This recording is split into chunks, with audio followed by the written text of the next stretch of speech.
Alex, it's great to see you today. Good morning. Thank you for having me.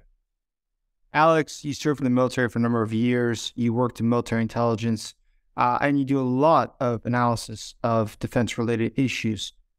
Tell us, what do you think is going to happen next? So at this point, it appears the Ukrainians have been prepping for a counteroffensive now for several months. We've seen the introduction of additional advanced Western weaponry into the Ukrainian military, and then backfilling additional vehicles that are needed, tanks, etc., to really put together these brigade combat teams of sorts, almost similar to how the U.S. is structured, and then poised to make a push, which is going to be critical, I think, at this point to really get this war closed out and not have to end up in another fighting season. So I think the Ukrainians understand the criticality of this, and so do the Russians. So what are going to be the objectives of the counteroffensive? Sure. I mean, they've made the Ukrainians, that is, have made no secret of the fact that they'd like to retake Crimea by this summer. I think General Budanov has made that statement publicly. And if we're basing what's going to potentially happen now based on the last counteroffensive that took place, there were two axes, one in the north and one in the south. The north was the primary axis, and the southern was the supporting. So there may be more than one axis, just given the length of the front lines and how vicious the combat has been. And there'll be some strategic points along the way that need to be liberated for supply purposes with major roads and connections. And then obviously the focal point has been Bakhmut for the last couple of months, and we've seen the utter and complete destruction at the hands of Russian forces.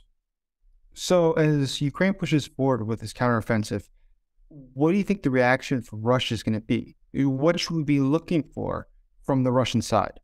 I mean, Russia's going to have a problem because they have, exhausted most of their elite troops early on in the war. They've got very poorly equipped, poorly trained conscripts that are on the front lines facing, what are essentially Ukraine's most battle-hardened forces. They are, depleted most of their missile stock and things that they would need to try to essentially fight back here.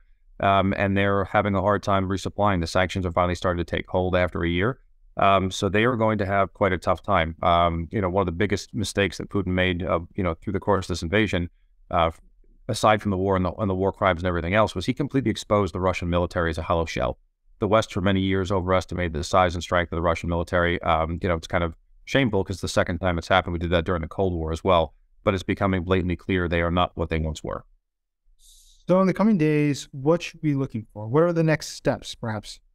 Sure. I mean, so when you're looking at a decisive military operation, you're looking for the element of surprise. You're looking for, rapid movements, overwhelming, violence of action, as we'll call it. So I don't think there'll be a slow trickle, right? When there's going to be a go, there's going to be a punch. So I think we'll see significant movement of forces with an expanded access where the troops will be in contact fighting. And if the Ukrainians are prepared the way that we've been seeing snippets of on the press, I think we're going to see some rapid, withdrawals of Russian forces from the positions that they're in, and they're going to start backtracking towards the borders. The success of the operation, I think, will become pretty clear towards the beginning if seeing how much momentum the Ukrainians can generate in terms of pushing the Russians back. And why this has been so critical is I think, outside observers who are not Ukrainians, who obviously don't want to see an ounce of or an inch of their territory ceded to Russia, never mind have, every time that they liberate a town or a village, there's a rape chamber or a torture chamber that's found, and nobody wants, that to happen to their families.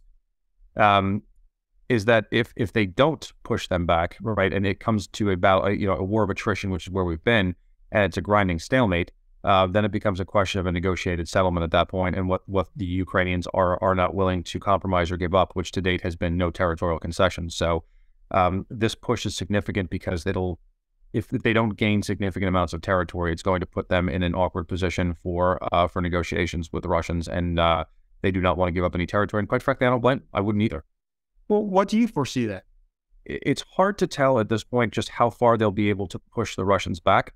I think there'll be significant movements. Part of the reason the Russians took Crimea in the first place is the Black Fleet home there at Sevastopol in Crimea. I mean, it's the only warm water port to enter the Mediterranean to counter NATO, NATO naval forces, and then a strategic port for them. And so, part of the reason they took Crimea in 14, when they went through, or 15, is to ensure that they had access to that base. Because before that, it was just a lease with the Ukrainian government that could have, was threatened to be terminated at the time. So Crimea is going to be, I wouldn't call it a red line, but I think if there's going to be any sort of strategic Russian action in response to anything, it'll be over the return of Crimea. And that's something that I think they're going to have a hard time dealing with.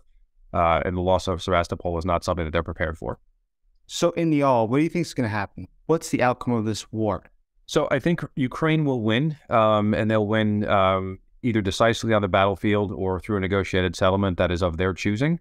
At the beginning of this war, Putin basically didn't state what his objective was publicly, which, when you think about it, is kind of smart, because if you don't tell people what your objective is, you can claim anything afterwards as a victory. So, one possibility for a negotiated settlement, if it goes that direction, is that the Russians hang on to some piece of territory, which Putin then claims was the original objective in the first place, to defend the people, the Donbas, who actually don't want him there anyway, and then calls it a day and takes it as a win. I think, a plausible outcome as well, and one that I would like to see, would be the Ukrainians' outright military victory and pushing the Russians out of Ukrainian territory where they have no business being whatsoever. Alex, it's really fascinating. Thank you so much for your time, and thank you for your service. Thank you for having me.